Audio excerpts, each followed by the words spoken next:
Bismillahirrahmanirrahim. Alhamdulillah wassalatu wassalamu ala Rasulillah. Wala haula wala quwwata illa billah, amma ba'du. Kaum muslimin rahimani wa rahimakumullah. Segala puji bagi Allah Subhanahu wa taala yang telah memberikan segala kenikmatan kepada kita semua, yang mana hendaknya kita senantiasa mensyukuri nikmat Allah Subhanahu wa taala tersebut. Dan nikmat yang paling agung adalah nikmat iman, di mana tanpa keimanan seseorang akan binasa, akan celaka dunia dan juga akhirat. Sebagaimana kita ketahui ikhwatal iman, kaum muslimin rahimani wa rahimakumullah, bahwasanya manusia itu adalah memiliki tabiat mudah melakukan kesalahan, mudah lupa sehingga terjerumus ke dalam kekeliruan. Disebutkan dalam hadis Rasulullah SAW bahwasanya Bani Adam itu adalah tempatnya salah dan lupa. Kemudian Rasulullah SAW menyebutkan, dan orang yang paling baik dari orang-orang yang melakukan kesalahan tersebut adalah mereka yang mau bertaubat, mau beristighfar, meminta ampun kepada Allah Subhanahu wa taala. Dan ketahuilah di sana banyak sekali sebab-sebab diampuninya dosa oleh Allah Subhanahu wa taala. Di antaranya adalah di mana para ulama telah menyusun, di antaranya adalah dalam buku atau kitab Mukaffiratud Dzunub. Di sini disebutkan puluhan amalan-amalan yang dapat mengampuni atau dapat menghapuskan dosa-dosa seseorang. Di antara yang paling pertama dan yang paling utama adalah bertakwa kepada Allah Subhanahu wa taala. Dikatakan at-taqwa asasu takfiri as-sayyi'at. Bahwasanya takwa itu adalah merupakan asas diampuninya dosa-dosa. Apa takwa itu? Takwa itu kalau kita lihat secara bahasa itu bermakna qillatul kalam, sedikitnya berbicara. Kan tapi yang dimaksud di dalam takwa yang kita inginkan adalah di sini yang diambilkan dari kata-kata ittiqa. Ini ittaqa, ittaqi, ittiqa'an. Masdarnya ittiqa. Nah, maksudnya apa? Maksudnya adalah ja'luka hajizan. Jadi engkau menjadikan apa? Antara dirimu ada hajiz, pembatas. Bainaka wa baina ma takrah. Ini maksud dari takwa secara bahasa. Engkau menjadikan ada benteng, pembatas. Sehingga sebagian mengatakan apa? Wiqayah. Menjadikan adanya pembatas antara dirimu dengan apa yang engkau tidak sukai. Kita tidak ingin kita dimasukkan ke dalam kebinasaan, dimasukkan dalam neraka. Maka harus ada pembatas itu.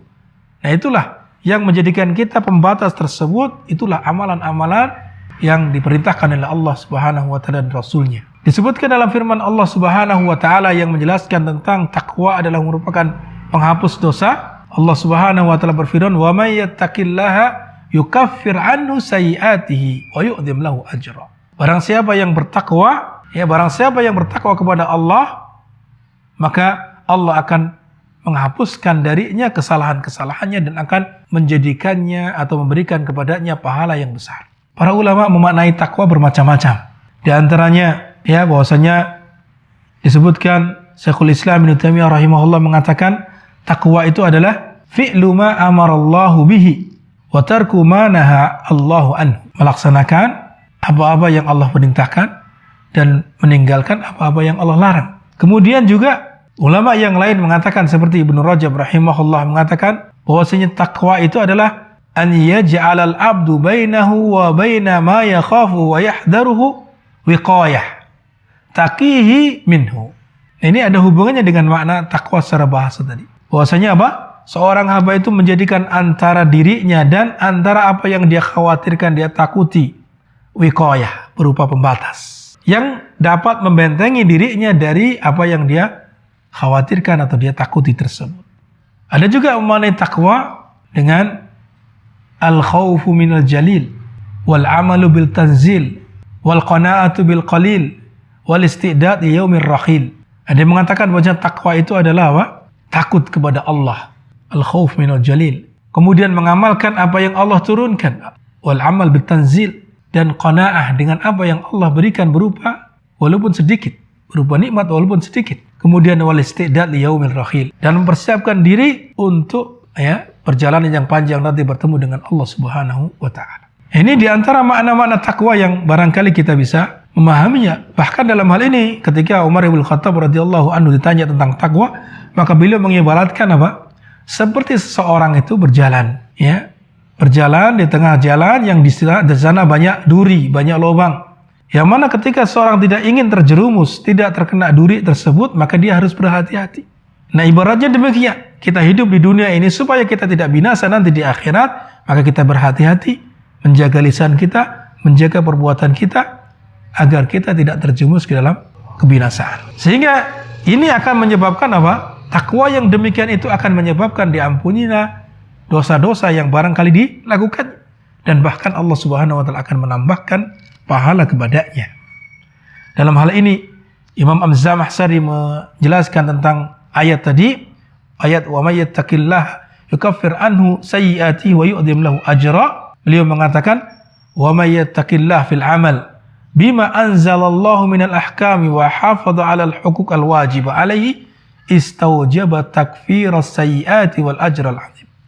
Kata beliau, barang siapa yang bertakwa kepada Allah dengan mengamalkan apa-apa yang Allah turunkan berupa hukum-hukum, kemudian menjaga hak-hak Allah Subhanahu wa taala yang Allah wajibkan, maka istawjaba takfiras sayyi'at, maka dia akan berhak mendapatkan apa?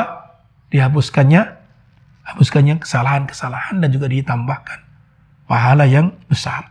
Demikian pula Imam Al-Qurtubi mengatakan dengan kalimat yang sengaja terkait dengan masalah ayat tersebut, wa may yattaqillaha bi'amali ta'atihi yukaffir anhu sayyi'atihi bisababi sholati ila shalah wal jumu'ah ila jumu'ah. Demikian, barang siapa yang bertakwa kepada Allah Subhanahu wa taala dan mengamalkan amalan ketaatan, akan dapat menghapuskan dosa-dosanya, akan menghapuskan kesalahan-kesalahan yang dilakukan dengan sebab salat yang dilakukan, dari salat kepada salat berikutnya, dari Jumat kepada Jumat berikutnya.